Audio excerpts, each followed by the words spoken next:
Namaste, Hema. I want to welcome you on this call of homeschoolers. I've been going around talking to people. Some of the people I've known, you have not met before for some reason, because at the time when we were homeschooling, I thought we pretty much met everybody in the circuit. Somehow we don't seem to have met. So it will be nice to hear your story. So start from the beginning. How did you get into this whole, this difficult path? So it dates back to 2011 when we were in California. Abhi was about 7, and he was pretty. So we had 2 kids, Abhi and Aparna. Abhi was 7 then, and Aparna was 5. Abhi was pretty unhappy going to school, and so I tried switching him from one kind of an alternative school to another, hoping that things would get better eventually. But things were not getting better at all. And I was fooling myself for quite a while, thinking, no, it will eventually get better. We all went through all this, and then we came out successfully. And why won't this child also yield to what's the norm? But he was getting increasingly unhappy, and my husband was asking me to look into this new way of doing things called homeschooling. And I was absolutely clueless, and I didn't even want to do anything about it, because I had taken a break from my career when Abhi was born. I was a software engineer in Silicon Valley at that time.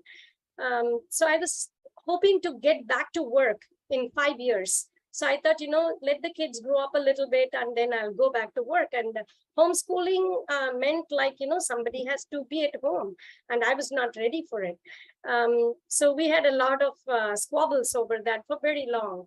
And then I said, okay, I have to look at this for just for the sake of my child, because he's really turning into an unhappy child. He used to be this vibrant, bursting with energy and happiness. From that, slowly, the fire in him was getting squelched, which was very painful. So that was my motivation to look into this new path. And Dave had already gotten introduced to this idea from his workplace, and he had come across some brilliant engineers there. So I said, okay, we can meet people and get to know what this is. So I joined the local community of homeschoolers. And at that time in the US, there was 1 million registered homeschoolers. So I just joined some forums and met a lot of people, had people visit us, and it was wonderful. But still, I was not convinced about this for our family, because we were an immigrant Indian family living in the US, and people that I had talked to were all the people were always, they were born and brought up there for generations. So I thought, this won't work for us. And then I kept postponing the decision until things got really worse at home. And then we decided to just take the call. And I remember that night when I took that decision, I just couldn't sleep. It was such an exhilarating feeling, absolutely liberated. Although I really enjoyed going to this school. It was a tiny little school where I volunteered a lot, and I got to know the parents, the teachers, the children. Still, I felt totally liberated. So I couldn't sleep that night. That was the very first time that it ever had happened in my life. Because I can fall asleep very easily. So that's where it all started for us. This was 2011.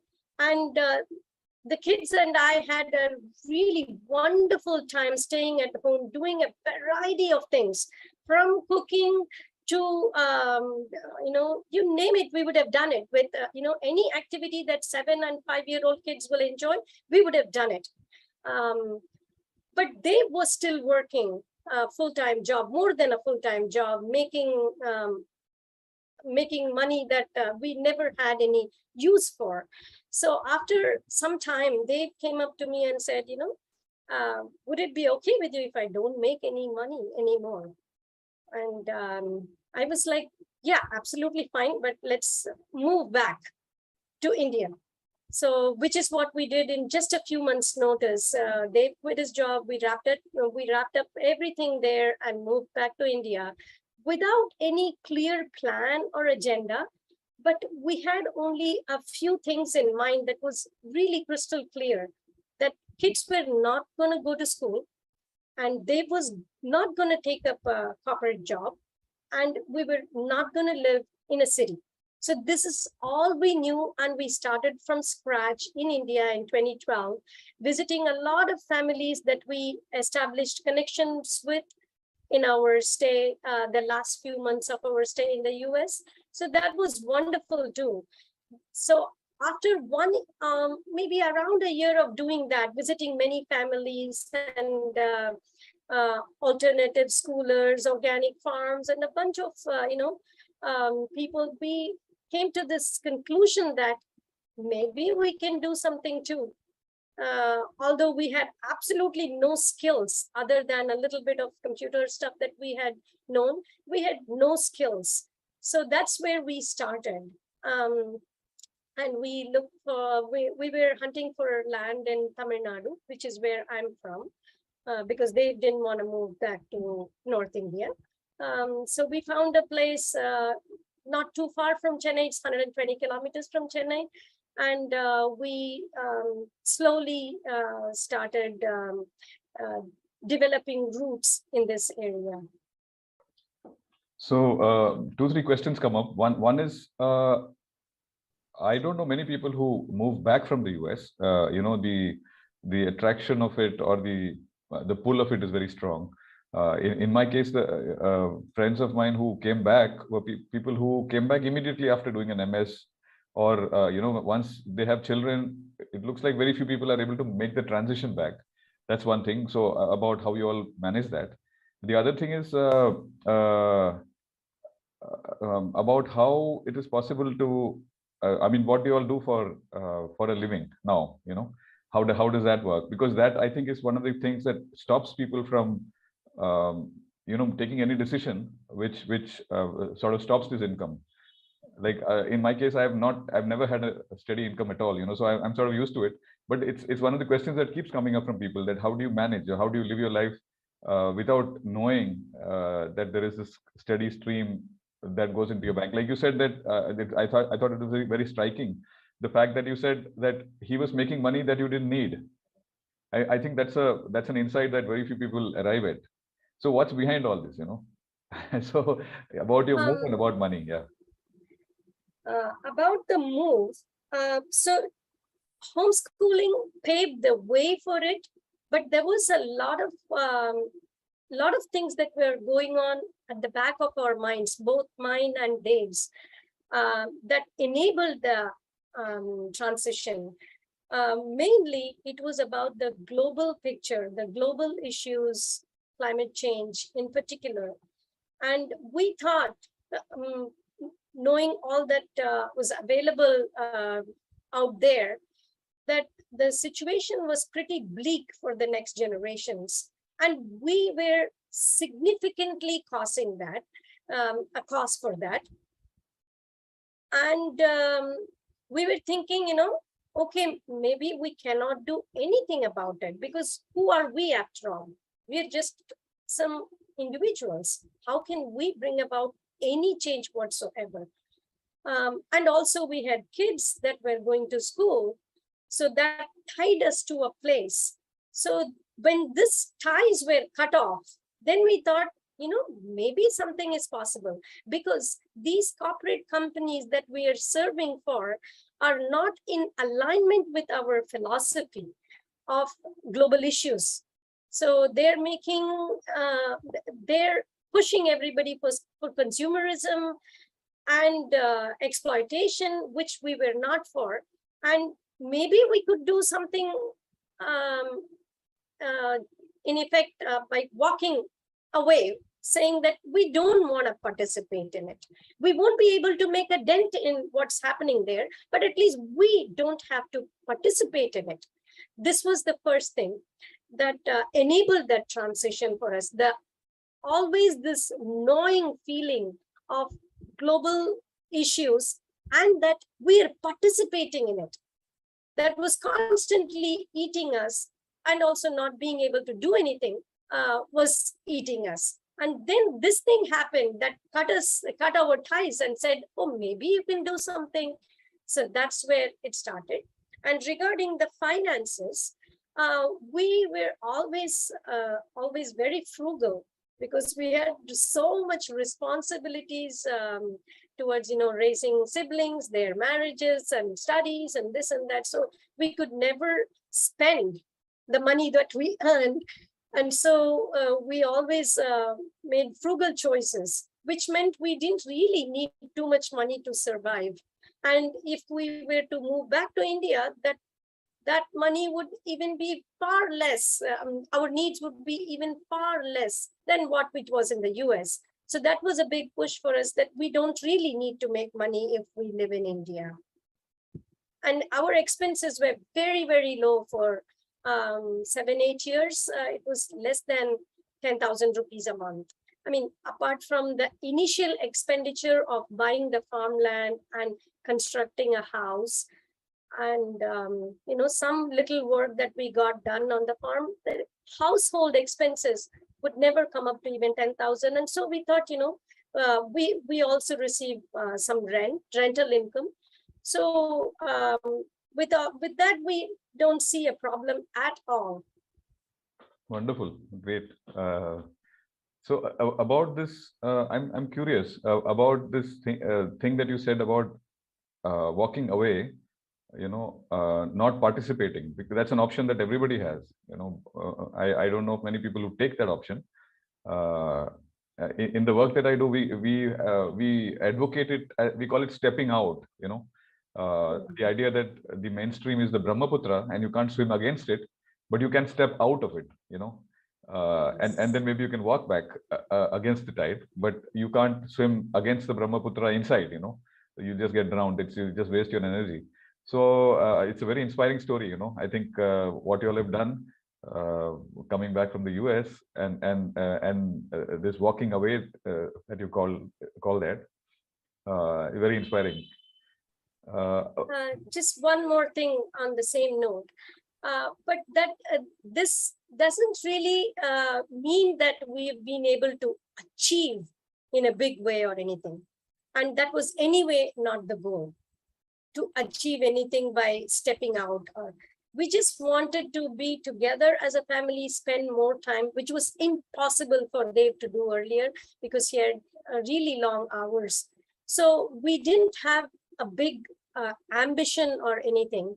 And even the little bit that we're doing here, we know that it's not going to make any dent whatsoever in front of the colossal nature of the problem. But it is just that we're not participating in it. That's all. So no point feeling, oh, great. And no, it's just normal life. That's all. No, but walking away or stepping out is a big political statement. At an individual level, you can't do anything at the grand level. That's true. There is this great author called A.K. Saran, who a sociologist from India, who's written many books about the Indian experience, and he says somewhere that in times like these, when it's so chaotic, when things are breaking apart so much, and you can't seem to make sense of what's going on, the only thing that you can do is to step up, fix your stuff. At least that, because otherwise you don't have a choice for that also. So, and by fixing our thing, by walking away, I think we make a political statement, and we stand up as, you all have done that. You stand up as a kind of beacon or kind of message to people, saying that it's possible, that this can be done, and it can be done in a way in which you can be healthy and happy. I think it's a big thing. So Coming back to your homeschooling thing, Yeah. so tell us a little bit about how it worked for you in the village. Were your children who grew up a little bit in the US coming back? Were they hassled by it? Were they unhappy in the beginning? And how did that sort of work for you? So Abhi was 10 and Aparna was 8 when we moved to the village. Although they both spoke fluent Tamil, uh, they were still foreigners in this place. Anybody that doesn't belong to a 5-kilometer radius from here, they're all considered foreigners.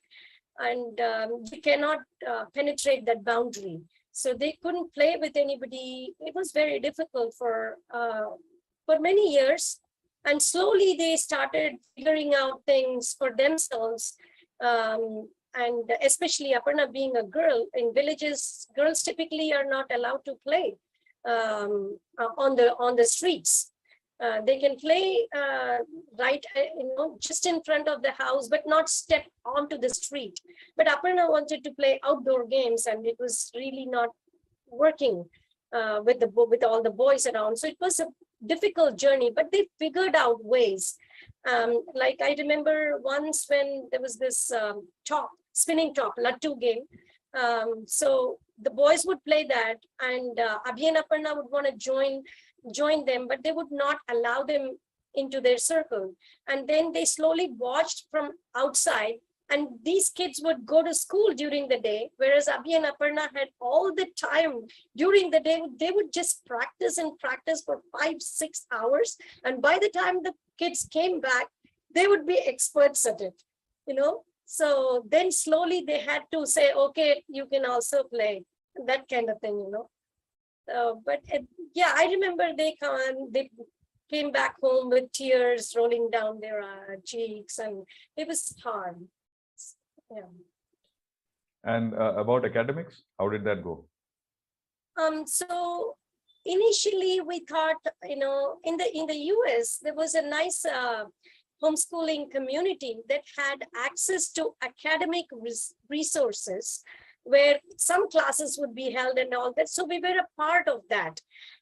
And occasionally we would sign up for classes. And so I thought, because nothing of that sort is happening here, maybe we have to play that role of, teaching them. And every time I went to the city to meet some folks, my anxiety will go up through the roof, and I would say, okay, now we have to learn, I have to teach. And so I'll try that a couple of days, and it didn't go well. So finally, after a little bit of tussle, we all understood that this is not the way to go about it. So we had to just let it rest like that. And slowly, they just started doing things on their own.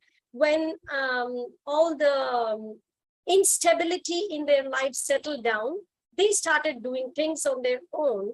And we didn't have access to too many resources. And we didn't have much media at home. There was only one slow internet connection, one laptop, no phone, no smartphones, nothing. So this enabled a lot of from the scratch learning. Like I remember there was a period when they were into cardboard a lot. They would make miniature models of many things and then put a game together with the toys they made. And there was a small theft that happened where a little kid probably came into the place and took away all the Legos. So they didn't have anything to play with. So they had to make Lego parts with cardboard and incorporate that into their game. And slowly that evolved into making models with moving parts, miniature models with moving parts, all with cardboard. So these kind of things happened over like maybe 1 year, 1.5 years, something like that. So we never focused on true academics, books and multiplication tables or nothing of that sort, because it kind of backfired in the very initial phase. And we said, okay, we're not going to try it. So how old are the kids now, and what are they going to give that? Have they given the 10th, 12th exam, or are they going to college? Where is it going now? Abhi is 19, Aparna is 16. Abhi never did any exam and he doesn't want to either. At least that's the clarity so far. And things change. So it's okay if it changes again. He lives by himself in Oroville at a youth hostel. He's an aspiring musician. So he has, both the kids have training in Hindustani classical vocal music for Abhi for 15, 16 years, Aparna for 13 years or something. But Abhi is into English pop now. He makes his own music, covers and videos, and he collaborates with some musicians there. Aparna did her NIOS through 10th because she really wanted to see what an exam is. But unfortunately for her, there was no exams because of Corona. So she's disappointed, but she's not going to do her 12th and probably also not going to go to college. Both decided that they won't go to college. But again, things may change. So what does Aparna want to do after? Aparna, she's into many things. Music is one path that, and there is woodworking that she's seriously interested in. So she makes furniture and some carving, and these things started from the cardboard projects that she did very early on. So cardboard work paved way for miniature models, which paved way for models with moving parts, and that later paved way for some rudimentary furniture. Then she took on some furniture without joinery, and then she moved on to furniture with joinery, and now she is doing relief carving work. And she's, so this has taken very long to hone the skills. Sounds good. And once the children are grown up, are you all settled? Are you thinking of going back into a city, going back into a job, staying on here? Is this where you will continue? For you all, for Dev and you, what does it look like? We plan to stay here. So we live on a farm. It's a 5-acre farm, and there was pretty much nothing here when we got here 10 years ago. Now there is an emerging forest with a lot of biodiversity. So it feels really awesome to be here. Every single morning is absolutely awesome. And we don't plan to move out of this place. But if something were to happen, sure, yeah, that may be a possibility. Yeah. So wonderful. You like us, you look like you're retired homeschoolers. You know, your children have grown up enough to figure out their own path. In our case, our children finished NIOS, they went to college, and our daughter is working. But you all seem to have figured it out by bypassing both school and college. So good show. I mean, good good for you all. Anything else that you want to say? I think people, do you get a lot of questions from people about homeschooling? Are you in touch with people? Are they asking you questions? Yes. So I would just add to answer your first question. My initial thought when I got into homeschooling and when we came to India was that the kids would do some. I didn't know much about NIOS or other boards then, but I thought there'll be some way for them to take exams, and also there'll be an option for them to go to college. So that was my initial thinking, and I tried to push this a little bit in the initial years. Yeah, I was trying to push a little bit because I had these fears and anxieties about their future, and I was pushing for it just for a short while. Then I understood that it's, after all, their choice. And if we provide an environment where they can learn many things, not just one thing, many things that they really are interested in learning and that they are really good at, they're passionate about, then what's the problem?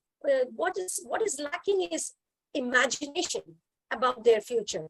And if there is that out of box thinking that is facilitated from very early stages, then the future and the imaginations about a future shouldn't be a problem at all. So that's when I gave up that little control I was trying to exercise.